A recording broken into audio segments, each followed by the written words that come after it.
संत ज्ञानेश्वर महाराज पालखी महामार्ग राष्ट्रीय महामार्ग वेळापूर या ठिकाणी जात असताना वेळापूर येथील साहित्यरत्न डॉक्टर अण्णाभाऊ साठे हा पुतळा अडचण ठरत असल्यामुळे प्रशासनाने हा पुतळा काढण्याची वेळोवेळी विनंती मातंग समाजाला केली, परंतु गावचे सरपंच असणारे व विद्यमान आमदार असलेले उत्तमराव जानकर यांनी मातंग समाजाची मिटिंग घेऊन हा पुतळा काढण्याची विनंती केली, परंतु गेल्या 2-3 वर्षापासून मातंग समाजाची दिशाभूल आमदार उत्तमराव जानकर यांनी केली की या ठिकाणी साहित्यरत्न डॉक्टर अण्णाभाऊ साठे यांचं भव्य असं स्मारक या ठिकाणी होईल असं आश्वासन मातंग समाजाला दिलं होतं, परंतु आज तागाय आमदार उत्तमराव जानकर यांनी दिलेला शब्द पाळला नाही, त्यामुळे मातंग समाजामध्ये मोठ्या प्रमाणामध्ये तीव्र नाराजी पसरली आहे। त्याबाबत अधिक सविस्तर जाणून घेण्यासाठी आपल्यासोबत मातंग समाजातील काही कार्यकर्ते आहेत, आपण त्यांच्याकडून जाणून घेऊयात। काय सांगाल उत्तमराव जानकरांनी जो शब्द तुम्हाला काय सांगायचं?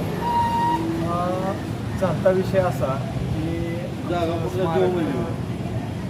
बऱ्याच दिवसापासून बऱ्याच वर्षापासून या ठिकाणी होतं।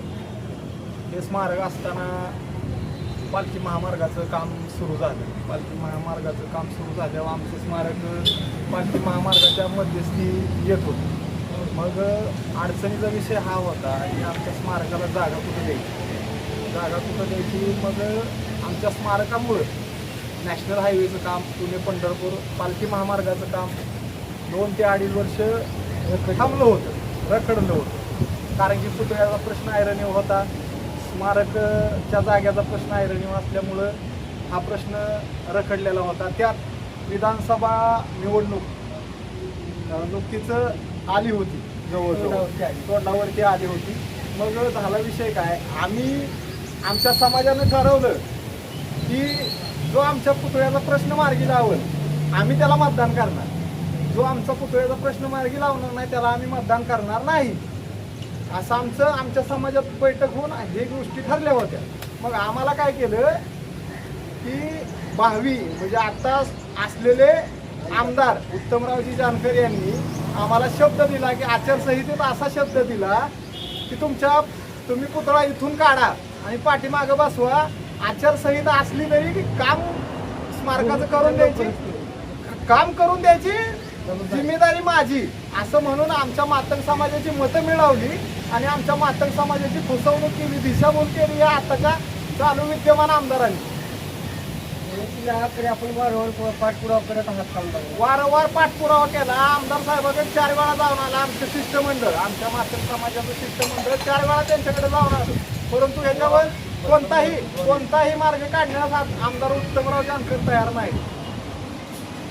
अण्णाभाऊ साठेंच्या त्या स्मारकासाठी जो 7.5 लाख रुपयांचा निधी आलेला आहे तो निधी देखील वर्ग केला अशी चर्चा आहे। हा निधी ग्रामपंचायतनं पैसे माघारी जाऊन म्हणून कुणाचं तरी जागेचं बक्षीसपत्र करून घेऊन हा निधी वर्ग करून घेऊन खरंचला का ठेवलाय हे पण माहिती नाही आम्हाला। नेमकं काय केलं, तीन स्मारकाला शिवाजी महाराजांचं स्मारक, बाबासाहेबांचं स्मारक आणि अण्णाभाऊंचं स्मारक वेळापूरमध्ये 3 स्मारक आहेत आणि तिन्ही स्मारकासाठी नॅशनल हायवेनं 22 ते 23 लाख रुपये निधी दिलेला आहे। हा निधी ग्रामपंचायतने वर्ग करून चांगली 4 वर्ष होत आली, तरी सुद्धा अजून एकाही स्मारकाचं काम मार्गी लावलेलं नाही। परंतु सांगितलं जाते की कामं तुमच्या लवकरच सुरू अशी वारंवार सांगितलं जातं, फक्त तोंडी सांगितलं जातं, पण त्याच्यावर ठोस पाऊल कुठलं उचललं जात नाही। आमची मतं मिळवण्यासाठी ह्यांनी आमची दिशाभूल केली, आमची फसवणूक केली आणि आमची मतं मिळवून आमदार झाले।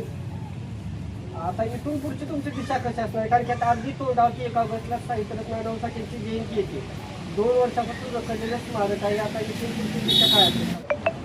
मातंग समाजाच्या वतीने मी तालुक्यातील समस्त मातंग समाज बांधवांना आणि मातंग समाजातील नेते पुढारी यांना एकच आवाहन करणार आहे की येत्या काळात ज्या आमदारांनी अण्णाभाऊ साठे स्मारकाच्या नावाखाली मातंग समाजाची फसवणूक केली त्या आमदाराला इथून पुढच्या काळात कुणीही मतदान करू नका, एवढंच मी वेळापुरातील मातंग समाजाच्या वतीनं समस्त तालुक्यातील मातंग समाज बांधवांना विनंती करतो। आमचं आता एकच म्हणणं आहे की आम्ही जर आमच्या या स्मारकाचा प्रश्न नाही मार्गी लागला तर आम्ही आमच्या पद्धतीनं आम्ही शासनाशी पाठपुरावा करून आम्ही आमरण उपोषण करून आंदोलनं करून आम्ही आमच्या स्मारकाचा प्रश्न मार्गी लावू।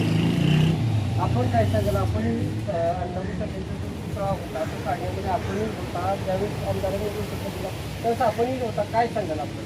आणि मी एवढंच सांगू शकतो की आमचे 2-3 पोटर आहेत हे उत्तम जानकरच्या म्हणजे हे असतील काय सदस्य असतील किंवा काय असतील. यांनी मला फोन केला 11:30 वाजता फोन केला. असं असं आहे, उत्तम जानकर साहेबांनी सांगितलंय की रस्त्यात पुतळा येतोय म्हणजे पाठीमागे घ्या. नसला पाठीमागे घ्यायचा तर मग ते रस्तेवाले येऊन काढून निघून जातील. त्यावेळेस मग आम्ही आपल्या मर्जीने म्हणण्यापेक्षा आम्ही आपले एक ही करण्यासाठी की आपला पुतळा कुठं नेऊन पोलिसांना ठेवण्यापेक्षा किंवा कुठं नेऊन देते ह्या भूमिकेने मी रात्री 11:30 वाजता आलो. आम्ही जवळजवळ 8 जण होतो. मी असन, महेंद्र साठे असन, अभिजित साठे असन, पांडू साठे असन, हनुमंत वायसाठे असतील, असं आम्ही 7 ते 8 जण होतो. आणि 7-8 जणांनी काय केलं तर आता पुतळा पुढं होता ते पाठीमागे घेतला. त्यावेळेस त्याच्या अगोदर मी स्वतः त्या रस्त्याचे जे पंढरपूरला ऑफिस आहे त्या ऑफिसला गेलतो. त्यांनी सांगितलं 21 लाख रुपये ग्रामपंचायतला वर्ग केले. तर तो विषय म्हणजे सरपंचचा आहे, सरपंच आणि ह्यांचा आहे. सरपंचाचं चेअरमन साहेब तर काय चालूच देत नाही. त्यांनी 21 लाख रुपये पुतळा काढण्याच्या अगोदर 6 महिने वर्षापूर्वी 21 लाख रुपये वर्ग केलेला आहे ग्रामपंचायतला. तिथून चेअरमन साहेबांनी सांगितलं होतं की आम्ही तिन्ही पुतळं कुठंतरी एका जागेला बसवू. तर त्यांनी अजूनही कुठले काम केलेलं नाही. त्यावेळेस पुतळा पाठीमागे चालण्यात आला त्यावेळेस आमदारांनी घेतली वेळ केली त्यावेळेस सांगितलं होतं त्यामुळे दाखवत आहे या स्मारकाला 2.5 एकर जमीन. ज्यावेळी स्मारक पाठीमागे घ्यायचं होतं त्याच्या 2 दिवस अगोदर उत्तमराव जानकर आमदार साहेब इथं येऊन आम्हाला आता हा पुतळा हा स्मारक जिथं आहे हा जागा पर्याय त्यांनी सुचवला. पुतळा समोर होता तो चांगला 70 फूट मागं घेऊन आम्हाला त्यांनी हा जागा सुचवला. ह्या जागेला लवकरच आचारसंहिता असली तरी मी तुमच्या स्मारकाचं पूर्ण काम करून देतो म्हणून असं आश्वासन दिलं आणि आमची मतं मिळवून आमची फसवणूक केली. या माहेश्वरी सुधारण सेवा मतदारसंघाच्या विद्यमान आमदार असलेले उत्तमराव जानकर यांनी मातंग समाजाची दिशाभूल केलेली आहे. त्यामुळे येणाऱ्या काळामध्ये राजकीयदृष्ट्या उत्तमराव जानकरांना अडचणीचं ठरणार आहे. कॅमेरामॅन महेंद्र साठे सह मी अमोल साठे, वेळापूर.